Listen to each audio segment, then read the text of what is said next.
Hello everybody and welcome back to Between the Ropes TV, and this one is a pretty simple video really, with the big fight just 2 days away. Tyson Fury taking on Dillian Whyte for the WBC Heavyweight Championship of the World.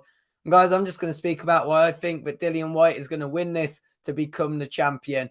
Guys, as always, please do hit that like button and subscribe, and you'll see me and Ray on the official reaction, our official reaction to the fight straight after the fight on Saturday. So make sure to check that out. But you know what? Let's talk about the fight, because I think that Dillian Whyte has got it. I really do. It's been an interesting build-up, and I think Whyte has played it perfectly. He's not allowed Fury to get inside his head. He's not allowed the trickery, the camaraderie of Fury. And that's why I think we saw a very muted Fury at the press conference.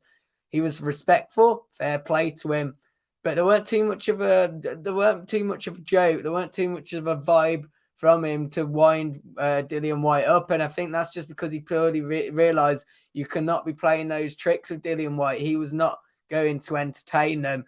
And I think that's given Whyte a massive plus already when it comes to this fight. Fury, interestingly in himself, in the press conference, I picked up on a couple of things, and the first was around obviously the odds, suggesting that the odds are very stretched. And okay, maybe Fury is just being respectful, saying this is heavyweight boxing, it only takes one punch. But then a part of me was thinking, is this already a bit of a defense coming up? Is this a bit of a defense that maybe Fury does feel he can quite easily get sparked out by Whyte?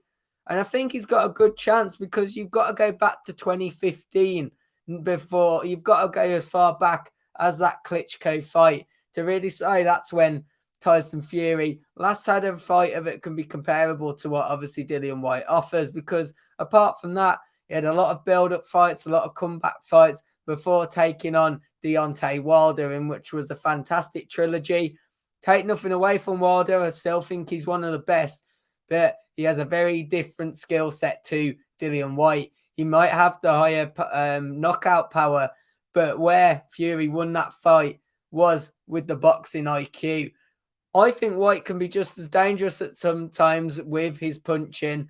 Maybe not the pure power and rawness of Deontay Wilder, but then what he doesn't have compared to Wilder in that pure power, one, he can still knock a man out. And secondly, you've got to look at that boxing IQ. His boxing IQ is definitely a lot higher than that of Deontay Wilder's. His ability to box is much higher. And I really found it impressive in the press conference where he's talking about the fact that he's trained for everything. He knows Fury will do one thing and say another. And I think that is a very key thing. Of course, that's going to raise more questions when the weigh-in comes. Maybe we'll have a bit more insight into what Fury's strategy is going to be. But I'd be very surprised if he goes toe-to-toe with Dillian Whyte. I think we might go back to it. And I think Sugar Hill himself alluded to the fact that we might see Fury, the Fury that we're used to, so to speak, the Fury in the earlier days of his career, where he will sit back, he'll win the rounds comfortably, but maybe not looking for that impact power knockout.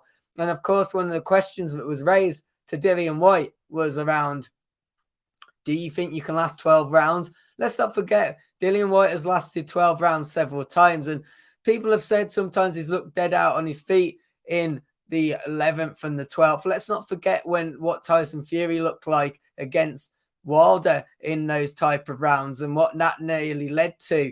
Of course, you can talk about the first fight. Of course, he got knocked down and then came back really strongly. But I do think there's going to be a physical impact on both of them.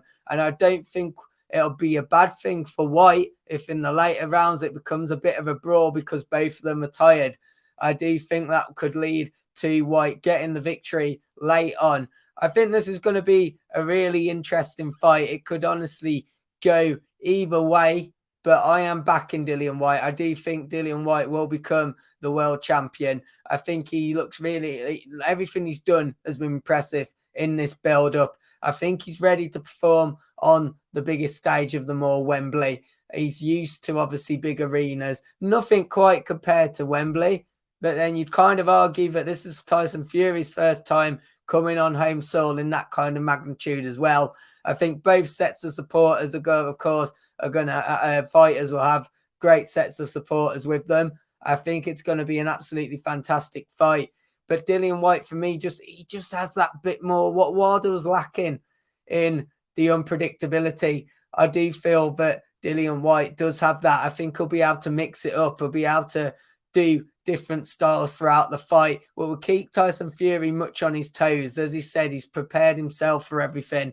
They're prepared for whatever Fury's going to throw. It's going to be interesting to see if Tyson Fury himself is as prepared as well. Guys, let me know your thoughts when it comes to this fight on Saturday. Is the excitement starting to build? Who are you backing? And also, who do you think will win? Because that could be two very different things. And is this going to be one of those? Is it purely, truly going to be Tyson Fury's last fight? If he picks up the victory or doesn't, will he just retire? Could we see, if this is a really good fight, could a trilogy be entertained? Or will the winner just move on to other stuff? And as I said at the start of the video, make sure to hit that like button. Also, please do subscribe to the channel if you're new here. And we will be back on Saturday with a reaction to this fight.